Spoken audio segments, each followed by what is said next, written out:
안녕하세요. 저는 말로만 딸 같은 며느리가 꿈이라면서 실제로는 저를 돈으로만 여긴 시모에게 통쾌하게 이혼을 선물한 30대 여자입니다. 요즘 이혼 흠이 아니라고들 하시지만 그래도 막상 이혼을 결심하는 건 쉽지 않았어요. 결혼 전에 나름 똑소리 난다는 평을 들었는데 시댁과 딱 잘라 말하는 게 힘들었고 그런 이유로 이혼을 결심하는 것도 힘들었습니다. 어찌 되었든 저는 이혼을 했고 지금 생활에 만족하면 다 된 것이겠죠. 이쯤 되면 제가 왜 이혼까지 하게 되었는지 궁금하실 텐데요. 구질구질하고 답답했던 제 결혼 생활 이야기 시작해 볼게요. 저와 남편은 친구의 친구 사이였어요. 제 친구의 남자친구의 친구가 남편이었죠. 각 친구 무리 중 솔로였던 사람은 남편과 저뿐이었고 친구들끼리 모이다 보면 자연스럽게 남편과 짝이 되곤 했습니다. 그러다 보니 가까워질 수밖에 없었고 정신을 차려보니 연인 사이를 지나 결혼까지 하게 되었습니다. 남편과 연애하던 시절 시모에게서 전화가 종종 오곤 했어요. 아들, 어디야? 밥은 먹었어? 시간이 몇 시인데 먹었지. 엄마는? 식사는 하셨어요? 응, 나도 먹었어. 오늘 친구들이랑 밥 먹고 차도 한 잔 마시고 들어가는 길에 우리 아들 밥은 먹고 다니나 해서 전화했지. 그런 걱정하지 말고 집에 조심해서 들어가. 나 친구랑 있으니까 할 이야기 있으면 집에 가서 해. 이렇듯 시모의 전화가 있을 때마다 남편은 엄마가 혼자 있어서 이렇게 전화가 오곤 해. 사실 어릴 때 아빠 돌아가시고 아빠 없이 혼자 키워주셔서 나한테 의지하는 것도 있고 엄마는 딸이 갖고 싶었는데 딸이 없으니 날 딸처럼 대하기도 하고 하여튼 그래. 혹시 엄마랑 통화하는 거 불편한 건 아니지? 아니, 불편하긴. 그냥 딸 같은 아들이구나 싶어. 나쁘게 보이지도 않고 말이야. 사실이었어요. 엄마에게 다정한 남편을 보며 그저 딸 같은 아들이구나 하는 생각이 들었을 뿐 다른 쪽으로 전혀 생각하지 못했죠. 그냥 별 대수롭지 않게 생각했던 것 같아요. 하지만 결혼을 하고 나니 딸 같은 아들인 남편과 그런 남편에게 많이 의지하는 시모에게서 문제가 생겨나기 시작했어요. 그 문제는 바로 시모가 남편에게 의지하는 것도 모자라 저에게까지 의지하기 시작했다는 것이었어요. 남편을 키워준 부모인 시모가 며느리에게 의지 좀 하는 것이 뭐가 문제냐고 생각하시는 분들도 계시겠지만 뭐든 정도가 있는 것이 아니겠어요? 시모는 정도란 전혀 모르는 사람처럼 저에게 의지를 하기 시작했고 전 그야말로 아주 곤란한 상황의 연속이었어요. 전 결혼을 하기 전부터 재택근무가 가능한 직종에 근무하고 있었는데 결혼하고 난 후에도 임신 계획을 세우며 재택근무를 계속하게 되었어요. 그런데 제가 계속 집에 있으니 시모는 제가 일을 한다는 인지 자체가 없는 사람처럼 저를 불러내기 시작하더라고요. 처음 몇 번이야 시모가 저와 친해지고 싶어서 그런가 보다 싶기도 했고 저 역시 시모와 가깝게 지낼 기회라 생각되어 잘 지내보려고 했어요. 하지만 시모의 의중은 제가 생각하는 것과 거리가 멀어 보였고 심지어 급하게 처리해야 하는 일이 있는데도 불구하고 막무가내로 약속을 잡고선 화를 내기 시작하는데 이건 아니라는 생각이 강하게 들기 시작하더군요. 아가, 오늘 개봉하는 영화가 있는데 같이 보러 가자꾸나. 일찍 만나서 영화 보고 점심 먹고 좋아할 겸 백화점도 한 바퀴 돌면 좋을 것 같지 않니?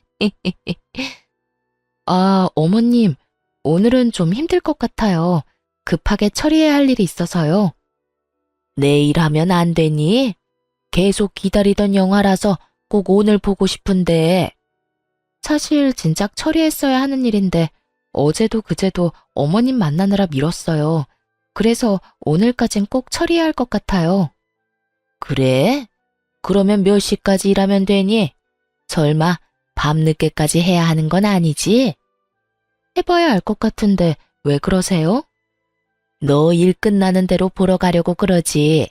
일찍 만나서 영화 보고 쇼핑도 하고 싶었는데 어쩔 수 없지 뭐. 오늘 심야로 영화만 보고 내일 만나서 쇼핑하자꾸나. 이쯤 되니 시모는 저를 의지하는 것이 아닌 호구로 여기는 것이 분명해 보이더군요. 매번 만나자고 해서 나가면 시모는 지갑조차 가지고 오지 않았고 한번 백화점에 구경하러 가자고 할 때마다 꼭 하나는 사드려야 만남이 끝이 나곤 했으니까요.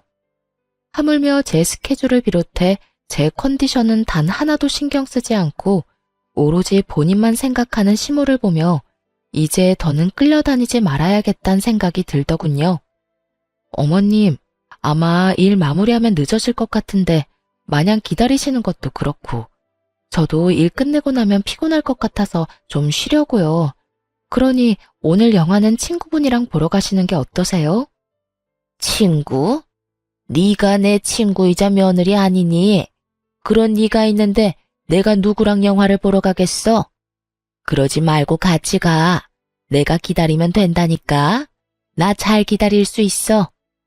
애도 아니고 빙빙 돌려 말해선 도무지 알아듣지 못할 것만 같더군요. 그래서 전 돌리지 않고 좀 더 직설적으로 말하기로 했습니다. 아니, 제가 너무 피곤할 것 같아서요. 밀린 일도 너무 많기도 하고 그거 다 처리하고 나면 아무래도 저도 좀 쉬어야 할 것 같아요. 집에 하는 일 해봤자 얼마나 힘들다고 그 유난인지. 그리고 정식 직원도 아니지 않니? 직원도 아니고 알바 나부랭이가 하는 일이 중요해봤자 얼마나 중요하다고 시어머니도 못 만난다고 하는 게야? 어머님, 저 아르바이트가 아니고 그저 집에서 근무하는 정직원이에요. 집에서 마냥 쉬는 게 아니라 출퇴근하는 개념처럼 해야 하는 일이 정해져 있다고요. 그러니까 그런 식으로 말씀하지 말아주세요. 그래? 그랬니? 그런 거였음 진작 말하지 그랬니? 그러면 친구들 불러서 가든가 하마. 친구를 부른다기에 이제야 말이 통하는 건가 하고 생각했어요. 하지만 뒤이어 나오는 시모의 말은 평소 시모가 저를 어떻게 생각했는지 잘 알 수 있게 해주더군요. 그래서 하는 말인데 나 용돈 좀 주려무나.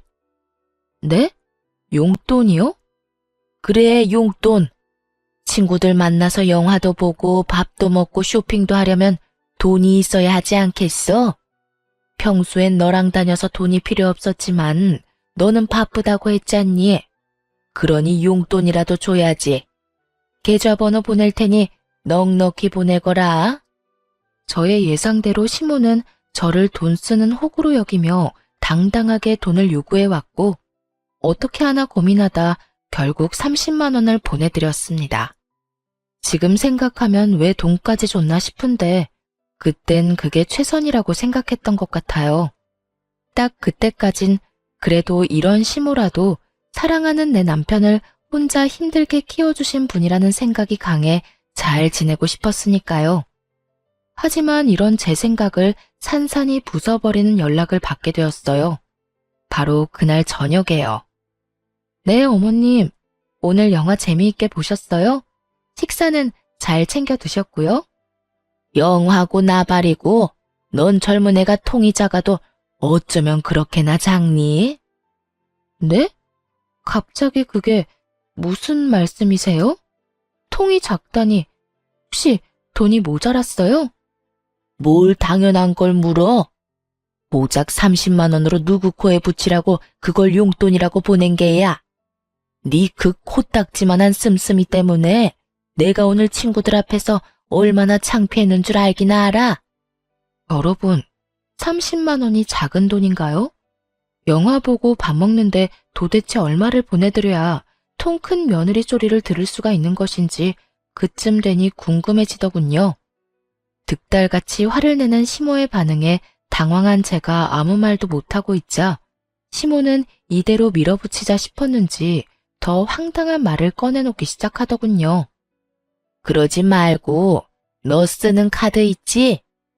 카드 있긴 하죠. 그런데 카드는 왜요? 왜긴 왜야. 이럴 때마다 용돈 받아 쓰는 것도 나도 힘들다. 그러지 말고 너 쓰는 카드 그거 나 다오.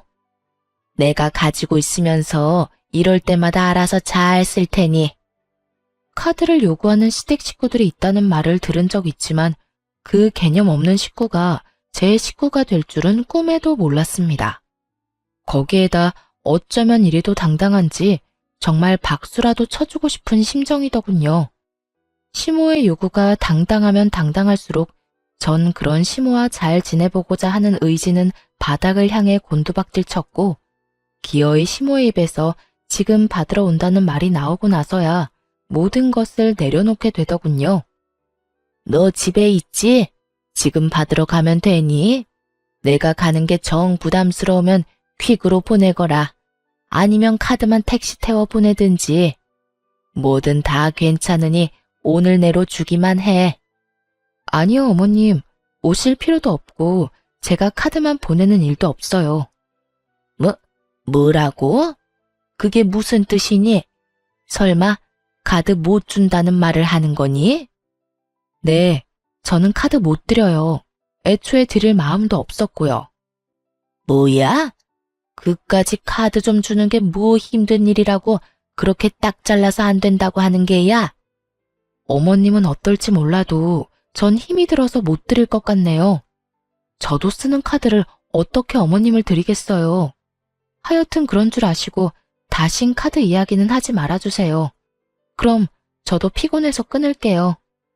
이렇게까지 안 된다고 딱 잘라 말했지만 시모는 여전히 정신을 차리지 못하고 있었고 저를 보면 카드를 맡겨놓은 사람처럼 카드 타령을 해대더군요. 물론 그럴 때마다 전 절대 안 된다고 못을 박아버렸고요. 이런 상황에서 제일 어이없는 게 무언지 아세요? 저에게 말끝마다 카드 타령을 해대는 시모는 막상 남편에겐 아무런 요구를 하지 않는다는 거였어요. 용돈이나 카드 타령을 하기는커녕 준다는 용돈도 마다하고 나서기 일쑤였죠. 엄마, 용돈 이걸로 필요한 거 샀으세요. 아니야. 엄마 돈이 있어. 우리 아들이 어떻게 번 돈인데 이걸 엄마가 써.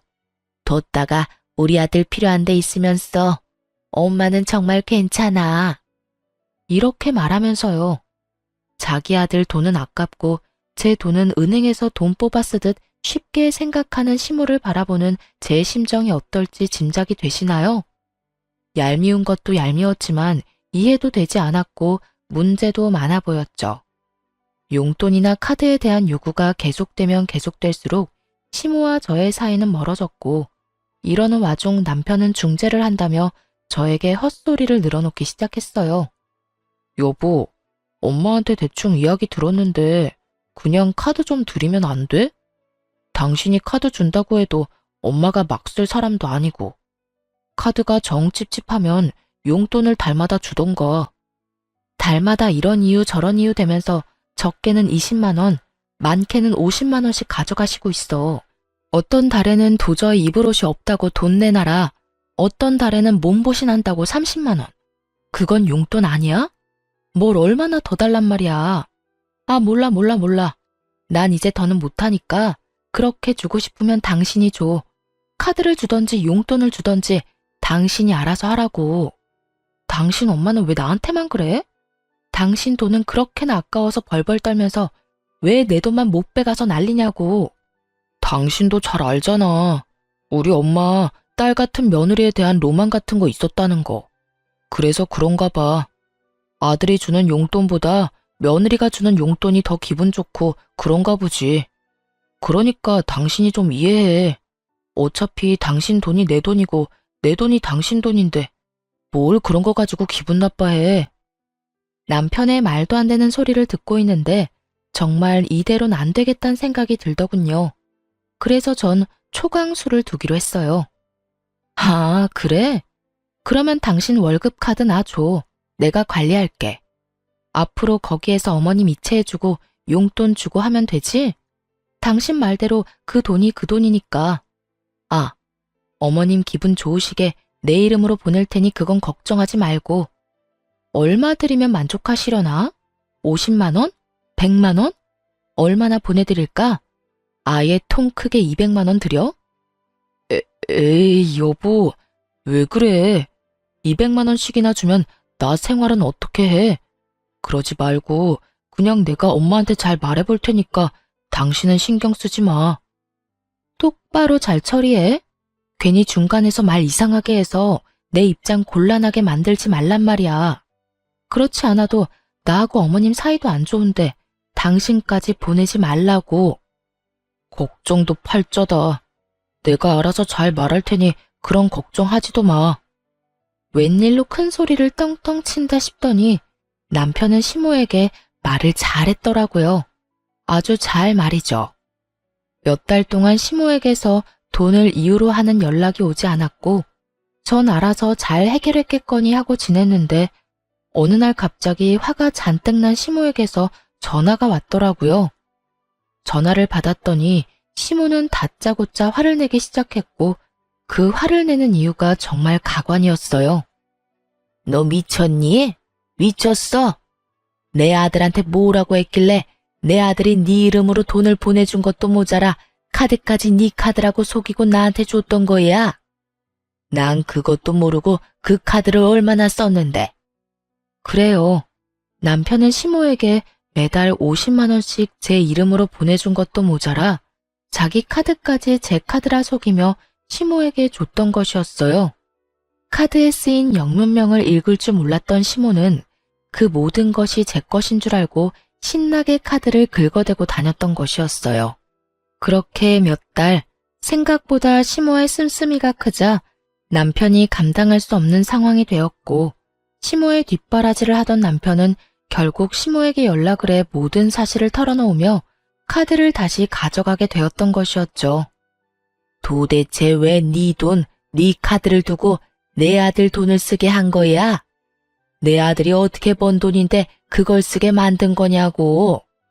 내가 너한테 카드 달라고 했지 내 아들한테 카드 달라고 했어? 참 이해가 되지 않더군요. 돈은 자기가 실컷 써놓고 그게 왜 제 탓인 건지, 왜 자신이 쓰는 돈은 아들도 아닌 제가 당연하다는 듯 감당해야 하는 건지 혹시 여러분은 이해가 되나요? 전 도무지 시모의 상식이 이해되지 않았고 결국 저 역시 참지 않고 할 말을 다 해버렸어요. 어머님, 아범이 이렇게 말하더라고요. 어머님께 얼마를 주던 아범 돈이 제 돈이고 제 돈 역시 아범 돈이라고요. 그래서 그 돈이 그 돈이면 아범한테 주라고 했어요. 그래서 아범이 어머님께 용돈이고 카드고 줬던 거고요. 그게 무슨 문제가 되나요? 아니, 문제가 된다는 게 아니라 난 당연히 네가 주는 건 줄 알고 썼다니 말이야. 설마 어머님, 아들 돈은 아깝고 제 돈은 막 써도 된다고 생각하시는 건 아니죠? 그럴 리가 있니? 난 그저 며느리가 주는 용돈이 쓰고 싶어서 그랬다니까. 며느리가 주면 꼭 딸이 주는 기분이 들어 좋았단 말이야.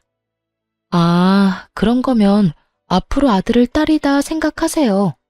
돈도 저보단 더 통 크게 잘 쓰잖아요. 용돈에다가 카드에다가. 그런 아들이 또 어디 있대요? 그나저나 많이 쓰시긴 했나 봐요. 기껏 드린 카드 쓰지 말란 말까지 나온 거 보면 말이에요.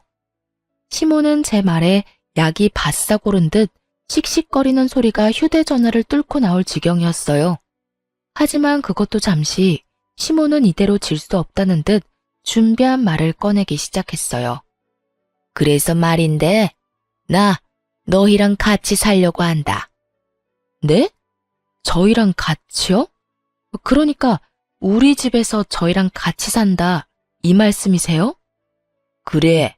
우리 아들 말 들어보니까 요즘 내가 쓴 돈 때문에 좀 힘들다고 하더구나. 우리 집에 드는 기본적인 생활비도 그렇고 요즘 물가도 많이 올랐는데 혼자 먹겠다고 이것저것 해대는 것도 낭비 같고. 그래서 내가 너희 집에서 지내면서 음식도 해주고 너한테 살림도 좀 알려줄 겸 말이다. 정말 좋은 생각 같지 않니? 내가 같이 살면 생활비 이중으로 안 들고 따로 용돈 줄 필요도 없지 않니? 그냥 필요할 때마다 네가 사주면 되니까 말이다. 시모는 아예 저희 집에 살면서 저를 괴롭히겠다는 것도 모자라 제 지갑을 시모 지갑인 양 살겠다는 말을 당당하게도 뱉어내고 있었고 전 고민할 것도 없이 이렇게 답했어요. 어머님, 죄송한데 저는 어머님이랑 같이 살 생각 없어요. 생활비가 얼마가 들든 용돈이 얼마가 필요하든 그건 어머님 아들이랑 잘 이야기하시고요. 여기서 어머님이랑 살 일은 절대로 없을 테니 다신 합가 이야긴 꺼내지도 말아주세요. 그대로 전 전화를 끊어버렸고 그날 저녁 시모에게 이야기를 전해들은 남편이 씩씩거리며 집으로 들어오더군요. 여보, 당신 진짜 너무한 거 아니야? 내가 우리 엄마 힘들게 낳 키웠다고 했잖아. 그런 우리 엄마가 생활비 좀 아끼고 내 돈 아껴주겠다고 우리랑 같이 좀 살겠다는데 그게 그렇게 단칼에 안 된다고 할 일이야? 그러면 고민하다 안 된다고 했어야 했어? 안 되는 건 그 자리에서 안 된다고 딱 잘라 말해야 딴 말 안 나온다는 거 몰라? 그리고 어머님이 돈 아끼려고 우리 집에 들어오고 싶다고 그러셔? 당신은 그 말을 곧이곧대로 믿는 거고 멍청한 거야, 순진한 거야? 아니면 그렇게 믿어서라도 어머님이랑 같이 살고 싶은 거야? 지나가는 사람 아무나 붙잡고 물어봐. 어머님이 정말 돈 아끼려고 합가하자고 하는 건지. 나 골탕 먹이려고 나랑 한 집에 살면서 내 돈을 본인 돈처럼 편히 쓰려고 들어온다는 거잖아. 당신은 왜 그렇게까지 생각하는 건데? 정말로 돈도 아끼고 살림도 도와주시려고 합가하려는 거일 수도 있잖아. 어머님이 직접 말하더라. 자기한테 살림도 좀 배우고 필요한 거마다 내가 다 사줄 테니 용돈도 필요 없다고. 이 말이 무슨 뜻인지 모르겠니? 이래도 내 말이 틀려? 그건 어쨌든 난 우리 엄마 모시고 싶어. 엄마 생활비도 아깝기도 하고 우리 엄마도 우리랑 살고 싶다잖아. 난 무슨 일이 있어도 엄마 모시고 살 거야. 당신이 싫다고 하면 이혼을 해서라도 모시고 살 거라고. 이혼 말을 꺼내고 싶은 사람이 누군데 감히 이혼을 짓거려대는 남편을 보며 정말 오만정이 떨어진다는 말이 무언지 알 것 같더라고요. 알아서 해. 난 절대 어머님 모시고 살 생각 없으니까. 그런 이유로 이혼하고 싶다면 해야지 이혼. 별 수 있겠어? 저 역시 흥분을 한 상태였고 남편 역시 저 못지않은 상태였죠. 저흰 합가와 이혼을 두고 싸우기 시작했고 남편은 생각할 시간을 좀 가지자고 하며 집을 나가버리더군요. 저 역시 흥분을 좀 가라앉힐 필요가 있다고 생각했던지라 남편을 붙잡지 않았어요. 그렇게 며칠이 지났는데도 남편은 집으로 돌아오지 않았고 전 걱정스러운 마음이 들며 시모에게 전화를 걸게 되었어요.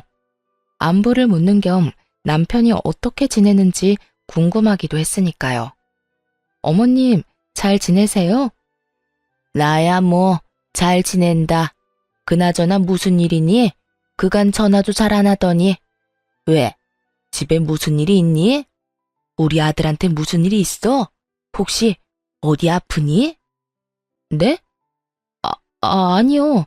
그동안 어머님께 전화도 못 드린 것 같고 그때 전화도 그렇게 끄는 게 마음에 걸리기도 해서요. 어머님 잘 지내신다면 됐어요. 또 전화 드릴게요. 끼니 잘 챙겨 드세요. 그래, 너도 네 남편 좀 잘 챙기렴. 기죽이지 말고. 네, 알겠어요. 집을 나간 지 며칠인데 남편은 시댁에 간 것이 아니더군요. 남편을 잘 모르는 사람이라면 부모 걱정시킬까봐 집으로 가지 않았나 보다 하겠지만 남편은 그럴 놈이 전혀 아니었기에 아무래도 꺼림칙한 기분을 저버릴 수가 없었습니다. 시모와의 통화가 끝난 후 전 남편의 퇴근 시간에 맞춰 회사 앞으로 찾아가게 되었고 남편이 어느 젊은 여자와 웃으며 나오는 모습을 보고야 말았죠. 평소라면 그저 회사 동료이겠거니 했겠지만 여러 상황으로 미루어 볼 때 이건 보통 일이 아니란 생각이 들더군요. 그래서 전 두 사람의 뒤를 조용히 밟게 되었고 아니나 다를까 회사에서 멀어진 두 사람은 다정한 연인의 모습을 하고 데이트를 즐기기 시작했어요. 전 그런 두 사람의 모습을 사진으로 남기며 뒤를 쫓았고 한참을 행복한 시간을 보내던 두 사람은 상간녀의 집으로 추정되는 빌라로 들어가더군요. 어쩐지 이혼 이야기가 쉽게도 나온다 싶었는데 그건 홧김이 아닌 믿는 구석이 따로 있었던 진심이었더라고요. 딱 보기에도 20대 초반의 사회 초년생으로 보이는 상간녀를 끼고 있으니 이혼하고 싶어 안달이 났던 것이었죠. 믿을 수 없는 현실과 배신감에 우는 것도 잠시였던 것 같아요. 빠르게 정신을 다잡은 저는 당연히 이혼을 마음먹게 되었고 두 사람의 뒤를 밟으며 찍은 사진들도 증거로 쓰기에 차고 넘치는 상황이었죠. 이제 남은 건 어떻게 복수를 하냐 하는 것이었는데 한참을 고민하며 이혼을 준비 중인 저에게 예상치 못한 짐들이 오기 시작했어요. 그건 바로 시모의 짐이었는데 택배로 한가득 끊임없이 옷 박스들이 오기 시작하더라고요. 그렇지 않아도 이혼 준비로 정신이 없는데 이건 또 무슨 짓거리인가 싶어 시모에게 전화를 걸었죠. 어머님, 이게 다 뭐예요? 짐 박스들이 한가득 왔던데요. 아, 그거? 뭐긴 뭐야, 내 짐이지. 나 짐 내놨는데 마침 관심 보이는 사람이 있어서 다음 주쯤이면 다 정리하고 너희 집으로 들어갈 수 있을 것 같구나. 이건 또 무슨 소리인가 싶더군요. 남편 놈은 집 나간 것도 모자라 알고 보니 다른 살림까지 차린 마당에 아무것도 모르는 시모는 저희 집에 살 거라 믿어 의심치 않는 상황이라니. 그것도 저는 단 한 번도 동의한 적 없는 합가를요. 네?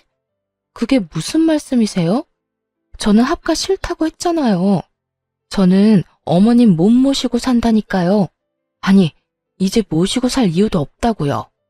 다 됐고 일단 이 짐부터 다 가지고 가세요. 싹 다 버려버리기 전에 다 가지고 가시라고요. 네가 그렇게 말하면 내가 겁먹을지 아니? 일단 집부터 정리하고 오갈 데 없다고 하면 내 아들이 나 길바닥에서 살게 할 것 같니? 우리 아들이 어떤 아들인데 무조건 나 모신다고 할 거다. 우리 아들한테 말하면 오늘 당장이라도 집으로 오라고 할 게 뻔하지만 내가 너 생각해서 일주일 시간 주는 거야. 내가 보낸 짐 정리도 좀 하고 네 마음도 정리 좀 하라고 말이다. 정말 이유 없는 이혼 없다더니 이 정도면 이혼을 하고도 남을 상황 아닌가요? 다짜고짜 합가를 하겠다니 참 대단하다 싶었어요. 시모는 본인 할 말은 다 끝났다는 듯 전화를 끊어버렸고 이렇게까지 나와주는데 저 역시 복수는 피할 수 없는 운명이다 싶더군요. 이 꼴을 당하고도 그저 조용히 이혼해주면 그거야말로 바보 멍청이 호구 아니겠어요? 전 시모의 짐을 고스란히 잘 가지고 있다가 시모가 말한 일주일이 되는 날에 그 짐을 상간녀의 집으로 보내버렸어요. 그리고 시모에게 연락을 했죠. 어머님, 준비는 다 하셨어요? 준비라고 할 게 있니? 짐은 진작 너희 집으로 보냈고 나머지 정리도 그간 다 했었지. 그렇지 않아도 지금 나가려는 참이었다. 집에 있지? 짐 정리는 다 해놨니? 난 안방 쓰면 되지. 방은 집부터 보시고 결정하세요. 제가 어머님이랑 아범이랑 같이 살 수 있는 새로운 집 구했어요. 그러니까 일단 집부터 보시고 어느 방 쓸지 결정하시면 될 거예요. 어머, 그게 정말이니? 끝까지 반대할 줄 알았더니 웬일로 그런 기특한 결정을 했을까? 드디어 정신 차렸구나. 그래, 시댁 식구하고 척지고 지내봤자 너만 손해야. 그러니까 앞으로 잘해. 내가 한평생 너희하고 붙어 살겠니? 적당히 살다가 알아서 나갈 테니 같이 사는 동안 잘 하려무나. 아, 네. 그럴 거예요, 아마. 아무튼 주소는 문자로 보내드릴 테니 지금 출발하시면 돼요. 시모는 신난 어린아이처럼 들뜬 목소리로 답하더니 전화를 끊어버렸고 저는 시모와 전화를 끊자마자 상간녀의 집 근처로 가서 시모를 기다렸어요. 얼마나 기다렸을까요? 시모가 택시에서 내리더니 빌라로 들어서더군요. 이내 많이 당황한 듯 허겁지겁 뛰어내려오는 시모의 뒤로 옷을 입다만 남편놈과 상간녀가 내려오더라고요. 엄마, 잠시만, 내 이야기 좀 들어봐. 나중에 이야기해. 지금은 이 엄마가 너무 놀라서 그래. 아니, 엄마, 잠시만. 여긴 어떻게 알고 온 거야? 누가 알려줬어? 그리고 저 짐들은 또 뭐고? 네 마누라가 나랑 같이 살 집 구해놨다고 택시 불러줘서 왔어. 내가 너희 집으로 보낸 짐도 곧 이리로 온다고 했다고. 그런데 여기에 네가 웬 여자랑 그러고 있으니 이 어미가 얼마나 놀랐겠어? 어? 집사람이? 그럼 집사람이 여길 알고 있단 말이야? 아니, 내가 바람 피운다는 걸 다 알고 있었단 말이야? 그렇겠지. 그러니까 여기로 날 보냈겠지. 이 녀석아, 아무리 네 마누라가 싫다고 해도 바람을 피우면 어쩌자는 거야. 그것도 저렇게 어린 여자랑. 엄마, 어려도 그 여자보다 생각이 깊다고. 내가 그 여자한테 엄마 모시자고 하니까 절대 안 된다고 난리를 쳤는데 수진이는 당연히 모셔야지 뭘 그렇게 당연한 소리를 묻냐고 하더라니까. 그게 정말이야? 그럼. 수진아, 네가 말해봐. 너 우리 엄마 모시고 살 수 있다고 했지? 그럼요, 어머님. 저는 오빠가 그 여자랑 헤어지고 저한테 와주기만 하면 뭐든 할 수 있어요. 그리고 남편 부모님은 제 부모님과 마찬가지인데 모시고 사는 게 뭐예요? 그냥 같이 사는 거죠. 그렇지 않나요, 어머님? 상간녀의 말에 시모의 입이 귀에 걸리는 것이 멀리서도 한눈에 보이더군요. 세 사람은 이내 화기애애한 분위기에서 뒤늦은 통성명을 하는가 싶더니 이내 제 욕을 해대기 시작하더군요. 그나저나 그년 때문에 엄마가 얼마나 놀랐는 줄 아니? 그냥 상황 설명을 해주면 되지 왜 그런 거짓말을 하고 그런데? 내가 뭐 내 아들 바람났다고 하면 우리 수진이 머리채라도 뜯어줄 거라 생각했는가 보지? 그러니까 그 여자가 그렇게 독하고 영악한 구석이 있다니까? 내가 괜히 조광지 쳐버리고 수진이랑 살림 차리고 살고 있었겠어? 엄마 못 모신다고 눈알 뒤집고 나한테 따지고 드는데 아주 오만정이 다 떨어졌어. 어머님, 저도 오빠한테 이야기 들어보니까 그 여자랑 오빠랑 계속 살았다간 부모와 자식 간에 영 끊어지는 건 물론이고 오빠 기도 못 펴고 살 것 같더라니까요. 이야기 듣는 내내 불쌍해서 혼났어요. 그래? 그년이 내 아들 길을 죽였단 말이야? 내 인연을 그냥 내 눈앞에 있었으면 내가 그 머리털을 다 뽑아뒀을 텐데. 그렇게 애타게 보고 싶어하는 시모 앞으로 걸어갔고 저를 발견한 세 사람은 놀란 것도 잠시 의기양양한 표정으로 팔짱까지 끼고 저를 바라보더군요. 내 인연, 네가 우리 아들 길을 그렇게나 죽여댔다며? 어디 여자가 하늘 같은 남편 길을 죽이고 난리야? 네 친정에선 그렇게 가르치더니? 그럼 어머님은 아들한테 조광치 쳐버리고 바람이나 피우고 다니라고 가르쳤어요? 아님 보고 배운 건가? 혹시 돌아가신 아버님이 바람기가 있었나요? 그렇지 않고서야 어쩜 저렇게 당당하게도 바람을 쳐 피울 수가 있는 건지 도무지 제 상식으론 이해가 안 돼서요. 네가 감히 누구 앞에서 그딴 말을 짓거리는 게야? 안 되겠다.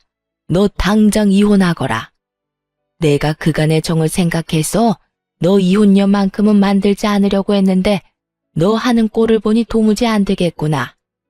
아, 그러니까 지금 저는 내쫓고 새로운 며느리 받아서 알콩달콩 잘 살겠다. 이 뜻인가요? 그래. 너와는 달리 우리 수진이는 날 모시고 산다고 하더라.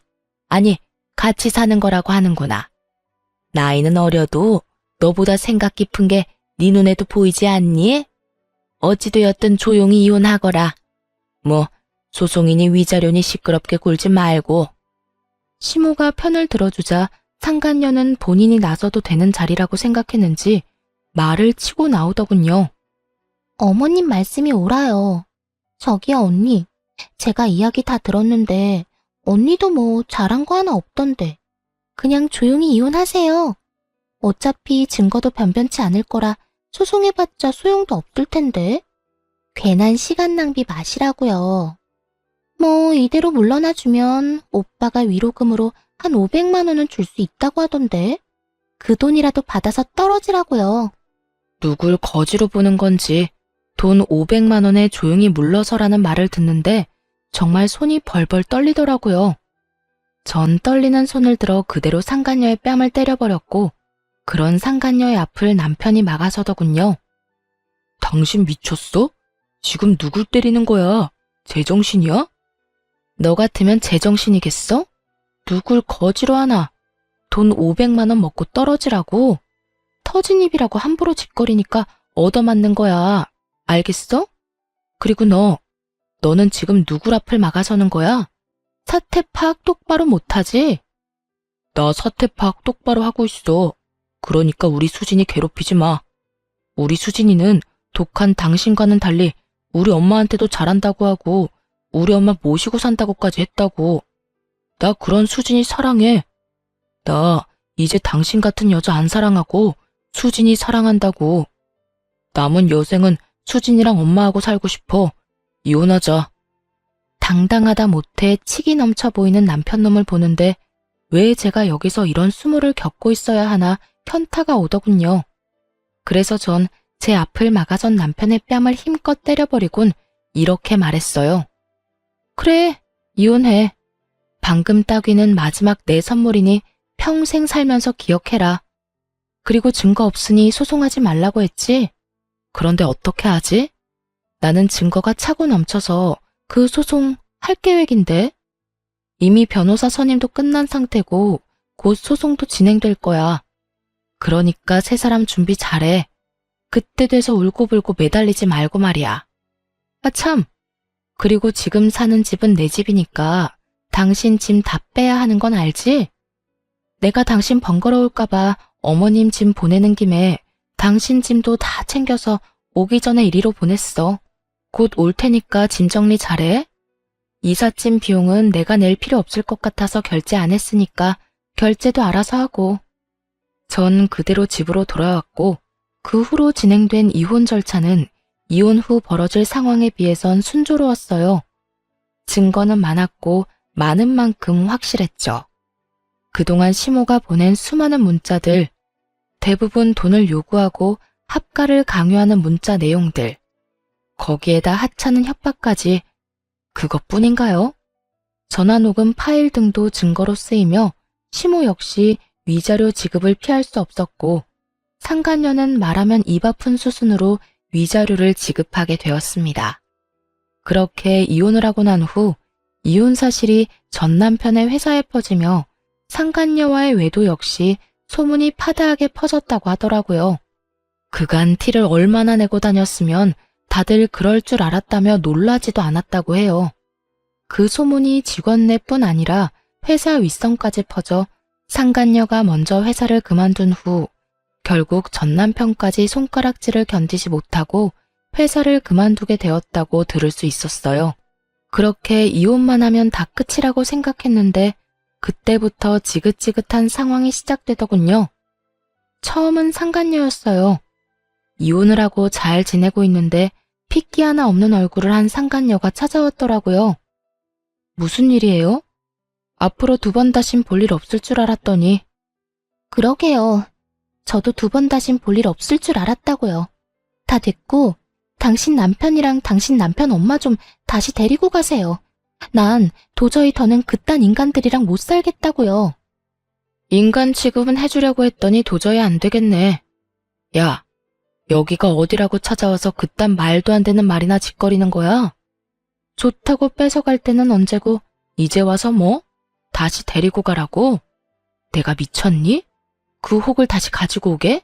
그러지 말고 내가 이렇게 빌 테니까 제발 좀 데리고 가줘요.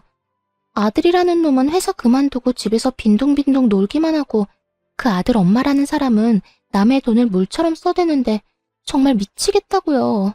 기껏 모은 돈 위자료로 쓰고 2사람 사치하는 데 쓰고 이러다간 정말 거지는커녕 빚쟁이 되기 1분 직전이라고요. 어머나, 1분이나 남았으면 많이 남았네. 그 남은 시간 여기 와서 낭비하지 말고 지금이라도 도망쳐. 나한테 와서 이래라 저래라 이상한 소리 짓거리지 말고. 내 집인데 내가 왜 도망을 쳐요. 그러지 말고 그쪽이 다시 데리고 가주면 안 돼요? 머리가 돌이니? 아님 머리가 장식이야? 싫다는데 왜 계속 같은 말을 시키는 거야? 난 분명 싫다고 했고 또 똑같은 문제로 찾아와서 괴롭히면 경찰 부를 테니까 그런 줄 알고 꺼져. 당장 꺼지라고. 전 소리를 질러버렸고 그럼에도 상간녀가 돌아가지 않아 굵은 소금을 가지고 와 머리 위로 죄다 쏟아부어 버렸어요. 그렇게까지 당한 상간녀는 다신 찾아오지 않았고 두 번째는 전 남편의 차례였죠. 전 남편은 전화였는데 다 죽어가는 목소리를 한 전 남편은 제가 전화를 받자마자 울고불고 하며 매달리기 시작하더군요. 여보, 잘 지내? 난 못 지내. 나 당신이 너무 보고 싶고 당신이랑 함께하던 그 시절이 너무 그리워서 죽을 것만 같아. 왜? 그 집에서 결국 쫓겨났니? 그렇게 사랑한다고 난리더니 그 사랑도 별 수가 없었나 봐. 그래서 다 쫓겨나고 거지꼴 되고 나니 내 생각이 났어? 그래서 이렇게 울면서 나한테 전화한 거니? 쫓겨난 게 아니라 내 발로 나온 거야. 당신이 너무 그립고 당신이 너무 보고 싶어서. 그년 그렇게 효녀인 척은 혼자 다 하더니 알고 보니 진짜 계산적이고 이기적인 년이었더라고. 그래서 깨닫게 됐어. 세상에 당신 같은 여자 또 없다는 거 말이야. 그래서 말인데 앞으로 내가 정말 잘할 테니까 우리 다시 재결합하면 안 될까? 난 당신만 있으면 다시 시작할 수 있을 것 같아. 가정도 잘 지키고 취업도 성공하고. 그러니까 제발 우리 함께했던 세월을 생각해서라도 한 번만 나 받아줘. 내가 정말 잘할게. 너 같으면 그게 되겠니? 되겠어? 나 이제 너 안 사랑해, 아니? 사랑은 둘째 치고 밉지도 않아.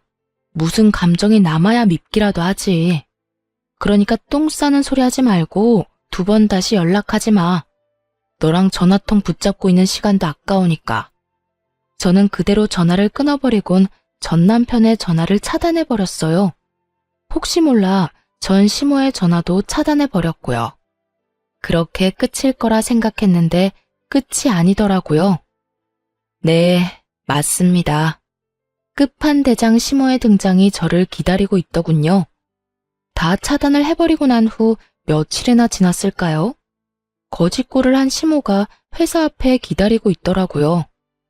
며칠을 씻지 못한 것인지 머리에 기름기가 흘렀고 이상한 냄새까지 풍기고 있었어요. 여기까진 무슨 일이세요?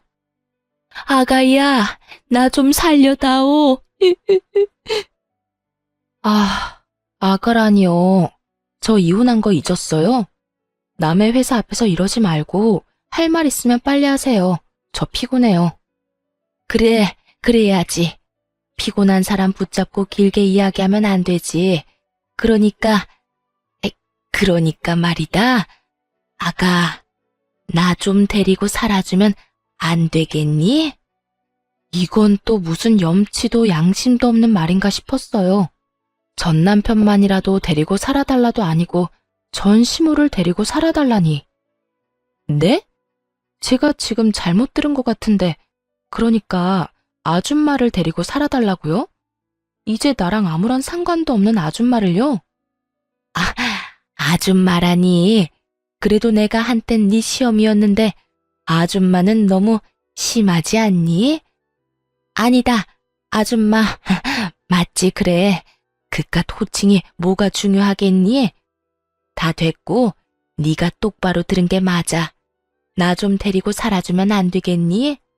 글쎄, 나 그 집에서 쫓겨났단다. 그나마 집 한 돈은 가지고 있었는데 글쎄 아들이 사업이라도 해보겠다고 하더니 그 돈을 도박으로 다 날렸다지 뭐야. 그게 어떤 돈인데. 그래서 집에서 쫓겨나고 원수 같은 아들놈마저 날 버리고 내가 오갈 데가 없어. 이러면서 대성통곡을 하기 시작하는데 기가 막혀 말도 안 나오더라고요. 얼마 남지 않은 부모 노후 자금 가지고 도박을 해 다 날려버린 남편놈은 전 시모를 버리고 도망을 가버렸고 그런 것도 아들이라고 이러지도 저러지도 못하고 거짓골로 지내다 저에게까지 찾아온 전 시모라니. 아무리 복수를 꿈꾸긴 했었지만 이렇게까지 망가진 걸 바란 것은 아니었는데 참 안타깝기도 불쌍하기도 했어요. 그렇다고 제가 책임질 정도의 감정은 아니었고요. 한참을 대성통곡을 해대던 시모는 힐끔 제 눈치를 살피며 제 손을 잡으려고 했고, 전 그런 시모의 손을 쳐내며 이렇게 말했습니다. 이제 할 만큼 다 했어요. 사연팔이도 다 했고, 불쌍한 척도 그 정도면 연기대상급이었고, 눈물도 좀 뺐으니 할 만큼 다 한 것 같은데 더 할 게 남았나요? 사연팔이? 너 무슨 말을 그렇게나 심하게 하니? 아무리 네가 나한테 감정이 좋지 않다고 해도 내가 한때는 네 시험이었는데 그렇게까지 말하는 건 좀 아니지 않니? 한때는 절 죽어라 괴롭혔던 시어머니였으니까 이렇게까지 하는 거예요. 아직 그걸 모른다니 참 유감이네요. 뭐라고? 내가 널 언제 죽어라 괴롭혔다고 그러니? 모른다니 그것 역시 유감이네요.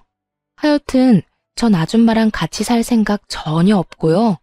땡전 한 푼 도울 생각은 더더욱 없으니까 다신 찾아오지도 찾지도 마세요. 그러게 있을 때 좀 잘하지 그랬어요? 나한테 아줌마가 조금이라도 다정하게 대해줬으면 그간의 정을 생각해서라도 찜질방 비용 정도는 줬을 텐데요. 제 말에 약이 오를 대로 오른 시모는 태세를 바꿔 제 머리채라도 잡아보고자 저에게 달려들더군요. 하지만 그런 시모를 예상했던 저는 시모의 팔을 확 잡아 밀쳐버렸고 그 자리에서 경찰을 불러버렸어요. 제가 그렇게까지 할 거라 예상하지 못한 시모는 혼비백산이 되어 주랭랑을 쳐버렸고요. 시모의 주랭랑을 마지막으로 지긋지긋한 인형과도 작별을 하게 되었습니다. 끝날 때까지 끝난 게 아니라고 하더니 이번엔 정말로 끝이 났더라고요. 그 후로 저는 일상을 즐기며 잘 살고 있어요. 주말엔 취미생활도 하고 그간 만나지 못했던 친구들도 만나며 아주 알차게 보내고 있어요. 비정상적인 시모와 남편의 외도. 둘 중 한 가지만 경험했어도 학을 떼게 됐을 이혼 사유 두 가지를 다 겪고서 이혼을 한 터라 결혼에 대한 생각은 전혀 하지 않고 있습니다. 시간이 지나고 지금 느끼는 감정이 무뎌지면 또 어떻게 될진 알 수 없는 일이지만 현재까진 그렇네요. 혼자 온 세상 혼자 잘 즐기고 살다 남에게 피해 주지 않고 가는 것도 꽤 멋진 삶이 될 수도 있다는 생각이 들어요. 그만큼 지금 혼자 지내는 저만의 삶에 만족할 뿐더러 더없이 행복하답니다. 처음 이혼을 했을 당시엔 제 탓도 했던 것 같아요. 그때 제가 시모를 받아들였다면 그때 제가 시모에게 더 잘했더라면 하면서요. 저도 참 바보 같지 않나요? 그만큼 이혼이라는 것이 심적으로 저를 힘들게 했고 저를 흔들어대곤 했습니다. 하지만 그것도 시간이 지나니 상황을 똑바로 직시하게 되었고 그 모든 것엔 저의 잘못이 없다는 것을 깨달았어요. 그러고 나니 제 인생이 즐겁고 행복해졌고요. 제가 단단해진 만큼 앞으로 남은 제 삶은 더욱 행복하겠죠? 이로써 저의 사연은 끝이 났습니다. 끝까지 응원해주시고 함께해주신 모든 분들 감사합니다.